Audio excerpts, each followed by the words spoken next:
আসসালামু আলাইকুম প্রিয় দর্শক। এখন তো বুঝলেন যে শেখ হাসিনা পালানোর সময় কেন তার সন্ত্রাসী বাহিনীকে জানিয়ে যায়নি। আপনারা ভেবেছিলেন বিজয় পেয়ে গেছেন, এবার গায়ে লিয়ে বসে এনজয় আর এনজয়, তাই না? কিন্তু কোনো একটা দেশ থেকে স্বৈরাচার হটানোর পর প্রথম কাজ হয় তার ম্যান পাওয়ার ধ্বংস করা, না হলে পতিত স্বৈরাচার নানা রূপে ফিরে আসার চেষ্টা করে। আপনারা আওয়ামী লীগকে নিশ্চিহ্ন করেননি, তাই হাসিনাও নানা রূপে ফিরে আসার চেষ্টা করছে। তার সাথে আছে ডান্ডিয়ান গোয়েন্দা সংস্থা। এই দুই ইবলিশি পাওয়ার যৌথভাবে দেশে থাকা আওয়ামী লীগের সন্ত্রাসীদের দিয়ে ডক্টর ইউনূসের সরকারকে ব্যর্থ করার প্রাণান্তকর চেষ্টা করে যাচ্ছে। ঢাকা ইউনিভার্সিটি, খাগড়াছড়ি ও জাহাঙ্গীরনগর ইউনিভার্সিটির মবলিঞ্চ, বায়তুল মোকাররমে গোপালগঞ্জিয়া ভণ্ড ইমাম ও তার অনুসারীদের হামলা, উপজাতি সন্ত্রাসীদের প্রকাশ্য দৌরাত্ম্য ইত্যাদি একটাও বিচ্ছিন্ন ঘটনা নয়, সবই সূক্ষ্মভাবে পরিকল্পিত। এই কাজগুলো বাস্তবায়ন করা হচ্ছে আওয়ামী লীগের গর্তবাসী সন্ত্রাসীদের মাধ্যমে। এজন্যই পালানোর সময় শেখ হাসিনা তার দলীয় নেতাকর্মীদের কাউকেই বলে যায়নি, ফলে কেউ পালাতে পারেনি।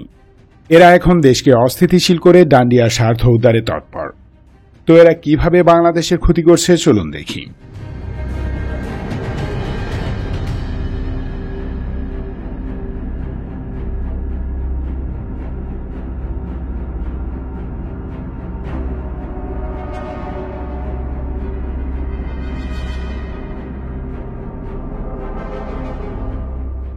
সারা দেশে আওয়ামী লীগের নেতাকর্মী মিলিয়ে প্রায় ২০-২৫ লাখ সন্ত্রাসী আছে।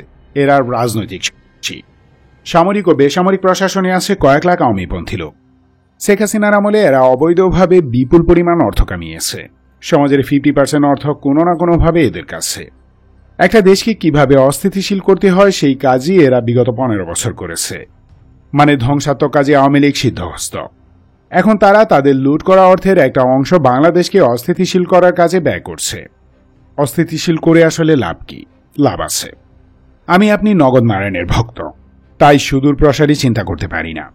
কিন্তু শেখ হাসিনা এবং তার ভাতার কান্ট্রি ডান্ডিয়া অন্তত 10 বছর পরের কথা মাথায় রেখে পদক্ষেপ নেয়। তেমনি 10 বছর আগে তারা একদল ছদ্মবেশী দালাল গোষ্ঠী তৈরি করেছে, যারা এখন নানা ইস্যুতে ডক্টর ইউনূস সরকারকে বেকায়দা ফেলার সর্বোচ্চ চেষ্টা করে যাচ্ছে। জাতীয় পতাকা, জাতীয় সঙ্গীত, মাজার ইত্যাদি ইস্যুতে বিগত কয়েকদিনে এদের ভেউ ভেউ খেয়াল করেছেন নিশ্চয়ই। এরাই সেই বিকৃত আত্মা। এসব দুরাত্মা আওয়ামী লীগের গর্তবাসী সন্ত্রাসীদের যোগসাজশে একটা ভুয়া ইমোশনাল খেলা খেলছে। রবীন্দ্রনাথ ঠাকুরের জন্য কেঁদে কেটে বুড়িগঙ্গায় পানি 1 ইঞ্চি বাড়িয়ে দিয়েছে। এরা খেলছে কালচারাল সেক্টরে।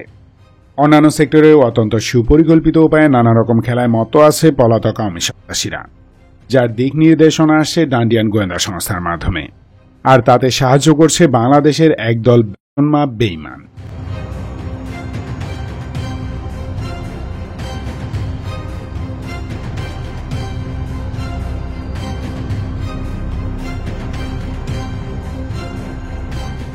আপনি কি ভেবেছেন ডান্ডিয়া বাংলাদেশকে ডিরেক্টলি সামরিক আক্রমণ করবে? নো, ডান্ডিয়া সেই অকাত বা সক্ষমতা নেই। থাকলে আরো বহু আগেই করে ফেলত। তারা যেটা করবে তা হলো 5th generation hybrid warfare. Already সেই যুদ্ধ চলছে। সেই 5G ওয়ারফেয়ারের ডিফারেন্ট স্টাইল দেখছেন গত 5 অগাস্ট রাত থেকে। কখনো ডাকাত, কখনো সংখ্যালঘু, কখনো বা আনসার, কখনো জাতীয় সঙ্গীত প্রেমী, কখনো রিক্সাওয়ালা, কখনো মাজার, কখনো রাতের কামলা, আবার কখনো গার্মেন্টস শ্রমিক।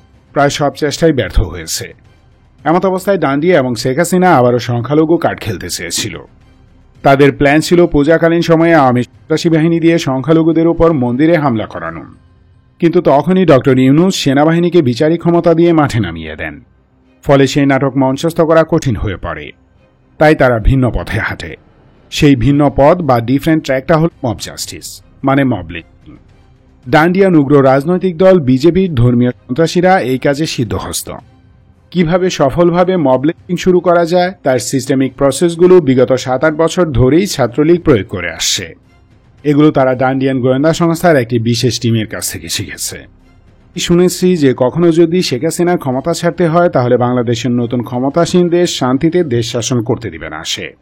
এজন্য কাজে লাগাবে আওয়ামী লীগের সন্ত্রাসীদের, যেমন ছাত্রলীগ, যুবলীগ, শ্রমিক লীগ ও স্বেচ্ছাসেবক লীগের কয়েক হাজার সন্ত্রাসীকে সামাজিক অস্থিতিশীলতা সৃষ্টির জন্য মাঠে নামাবে। এই কাজের ব্যাপারে তাদেরকে বিশেষ প্রশিক্ষণ দেয়া আছে। মানসিক, শারীরিক এবং কৌশলগত বিভিন্ন প্রশিক্ষণ দিয়ে এদেরকে এক একটা ইবলিশে পরিণত করা হয়। ক্ষমতায় থাকাকালে শেখ হাসিনা তার স্বামী দেশের গোয়েন্দা সংস্থার মাধ্যমে এদেরকে বাংলাদেশেই ট্রেনিং দেয়। এদের মূল কাজ মিথ্যা অপবাদ দিয়ে আগে থেকে টার্গেট করা কোনো ব্যক্তিকে গণধরে দিয়ে মেরে ফেলে সমাজে অস্থিরতা সৃষ্টি করা, যেমন কাউকে চোর, ছেলে ধরা ইত্যাদি বলে মব করা। বাঙালি এমনিতেই অতি উৎসাহী এবং শিক্ষিত মূর্খে ভরা জাতি। এ ধরনের কাজে তারা বাধা তো দেয়নি, বরং সোৎসাহে যোগ দেয়। আর এই স্বভাবকে কাজে লাগায় আওয়ামী লীগের সন্ত্রাসীরা। বাঙালির আরেকটি দিক হল ধর্ম নিয়ে অন্ধের মতো আচরণ করা। একজন মানুষ 5 ওয়াক্ত নামাজ আদায় না করলেও তাকে যদি মাজার বা মন্দির ভাঙায় উস্কে দিতে পারেন, তাহলে দেখবেন টুপি পরে নেমে গেছে। অলরেডি মাজার ইস্যুতে এদের ইউজ করেছে ডান্ডিয়া। তৃতীয় কৌশল হল মুহূর্তে রূপ বদলে ফেলা, মানে পোল্টি মেরে বাপ চেঞ্জ করে ফেলা আর কি। সারা দেশে আওয়ামী লীগ ও ছাত্রলীগের যে পরিমাণ মাইর খাওয়ার কথা ছিল তার 100 ভাগের 1 ভাগও খায়নি। মায়ের তো দেয়াই হয়নি, বরং তাদেরকে পাবলিক প্রাইভেট ইউনিভার্সিটি ক্যাম্পাসগুলোতে ফিরতে দেওয়া হচ্ছে। আওয়ামী লীগের আমলে অন্য কোনো দলের ছাত্র সংগঠনের শিক্ষার্থীরা নিজ পরিচয়ে ক্যাম্পাসে ঢুকতে পারেনি, কিন্তু আপনারা ছাত্রলীগকে ঢুকতে দিচ্ছেন। ফলে তাদের আত্মবিশ্বাস বেড়ে গেছে। তারা বুঝে গেছে যে আর ভয় নেই। এরা এখন দেশজুড়ে সমন্বয়ক ও ছাত্রদল পরিচয়ে চাঁদাবাজি করছে, খুন করছে, ডাকাতি করছে। তাদের পুরনো চেহারা নিয়েই চলছে জাস্ট কালার চেঞ্জ করে। শেখ হাসিনা, তার ভাতার কান্ট্রি ডান্ডিয়ার গোয়েন্দা সংস্থা এবং দেশের ভিতর আটকে থাকা সাওয়াসিনার সন্ত্রাসী বাহিনী ঠিক এভাবেই একের পর এক অস্থিতিশীলতা সৃষ্টি করবে। এদের বিরুদ্ধে ইনস্ট্যান্ট অ্যাকশন যদি না নিতে পারেন, যদি এদেরকে মানুষ বিবেচনা করেন, তবে বিপ্লবের কথা ভুলে যান। নিশ্চিত ধরে রাখুন, হাসিনা আবার ক্ষমতায় আসবে। তখন 5 থেকে 10 লাখ বাংলাদেশিকে হত্যা করে সে তার প্রতিশোধ নিবে।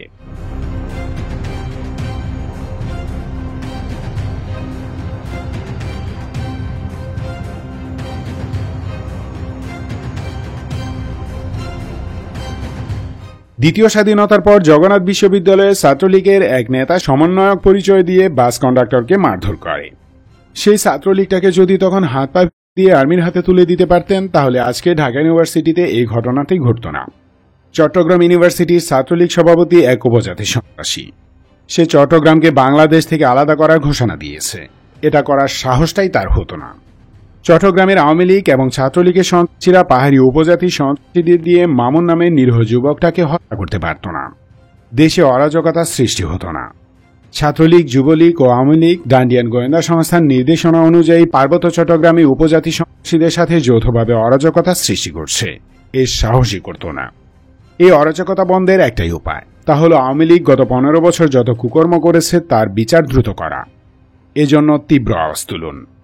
আওয়ামী লীগের দুঃশাসনে শ্বেতপত্র প্রকাশের দাবি করুন। একটি পাওয়ারফুল কমিশন গঠনের মাধ্যমে আওয়ামী নেতাদের দ্রুত শাস্তি দিন। এক্সাম্পল ক্রিয়েট করুন। অপকর্ম আর ফ্যাসিজমের ফলাফল কি হয় তা দেখান। আওয়ামী সন্ত্রাসীদের মনে ভয় ঢোকান। প্রশাসন থেকে আওয়ামী লীগের কামলাদের বের করুন সবার আগে, তারপর পুনর্গঠন করুন। ডক্টর ইউনূস স্যার এবং ওনার অন্তর্বর্তীকালীন সরকারের প্রতি আহ্বান, আওয়ামী লীগকে মানুষ মনে করবেন না। ওরা মানুষরূপী নারকীয় পশু। ওরা কোনোদিন মানুষ হবে না। ওদের বিরুদ্ধে জিরো টলারেন্স নীতি অনুসরণ করুন। আমরা আমাদের প্রাণ দিয়ে আপনাকে এখানে বসিয়েছি। আপনি শেখ হাসিনা এবং তার সন্ত্রাসী লেগাসির প্রতি নরম লোকগুলোকে আপনার প্রশাসন থেকে বের করুন। চলমান প্রতিটি অরাজকতার সাথে আওয়ামী লীগের পলাতক ডাইনি এবং তার ভাতার ডান্ডিয়া জড়িত। তারা অত্যন্ত সূক্ষ্ম প্ল্যানের মাধ্যমে এগোচ্ছে। একটু একটু করে দেশকে অস্থিতিশীল করছে। তার পালতু পুলিশ বাহিনী মাছি মারা ভান করে বসে বসে দেখছে সব।